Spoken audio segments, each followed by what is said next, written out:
the main refutations that my opponents have presented were pretty much economic and economic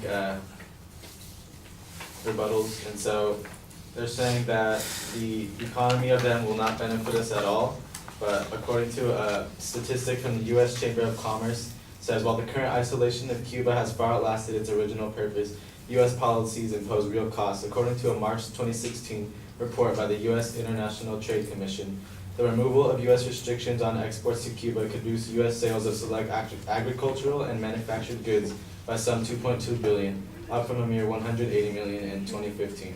Such a policy change could potentially create thousands of American jobs. So, while they claim that the private sector of Cuba will not benefit us, the overall government of Cuba, including their exports, would benefit us more than their private sector. So that claim doesn't really do anything.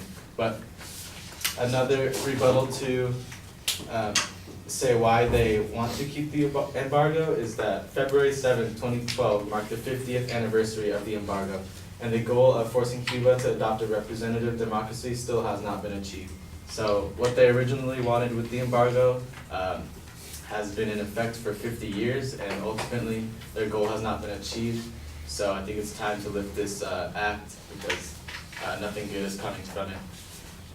And lastly, a benefit that we could receive from them is that Climavax, which is both a treatment and vaccine for lung cancer, has been researched in Cuba for 25 years and free to the Cuban public since 2011.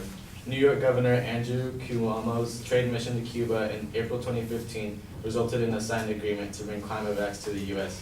So, like I said earlier, the medical and technological advances have allowed them to become more advanced than us in ways that we can't because of the funding. And so for these reasons, I think that it's beneficial that we lift this sanction.